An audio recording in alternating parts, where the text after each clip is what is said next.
શિક્ષક પોતાના ક્લાસરૂમમાં બોર્ડ પર મેથ્સનો ઘડિયો લખાવી રહ્યા હતા. આ જોઈ અને બધા વિદ્યાર્થીઓને નવાઈ લાગે છે કે સર આજે શું કરાવી રહ્યા છે. સરે લખ્યું 7 એકા 7, 7 દુ 14, 7 તેરી 21, 7 ચોક 28, 7 પંચા 35, 7 છક 90. બધાએ આ વાંચ્યું અને ખડખડાટ હસવા લાગ્યા. તેમને થયું કે આ અંગ્રેજીના શિક્ષક છે ને, તેથી મેથ્સ કેવી રીતે આવડે. શિક્ષકે બધા સામું જોયું અને પૂછ્યું કે તમે આમ શા માટે હસી રહ્યા છો. તો એક વિદ્યાર્થીએ કહ્યું કે તમે અહીં નીચે 90 કેવી રીતે લાવ્યા, 7 છક 90 કેવી રીતે કર્યા. ત્યારે શિક્ષક સરસ જવાબ આપે છે. તેમને કહ્યું કે મેં ઉપરના 5 જવાબ સાચા લખ્યા, પરંતુ તમારું ધ્યાન ક્યાં ગયું, મેં જે ખોટો જવાબ લખ્યો હતો ત્યાં. માણસનો આ સ્વભાવ છે, તેને હંમેશા ખોટું પહેલા દેખાય છે.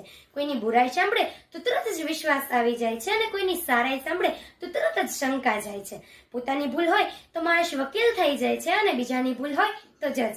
અને આવા જ વાર્તાઓ, સ્પીચો અને કવિતાઓ સાંભળવા માટે મારી ચેનલ હેન્સી પરમારને જો હજી પણ તમે લાઈક, સબસ્ક્રાઇબ અને શેર ન કરી હોય તો પ્લીઝ મારી ચેનલને લાઈક, સબસ્ક્રાઇબ અને શેર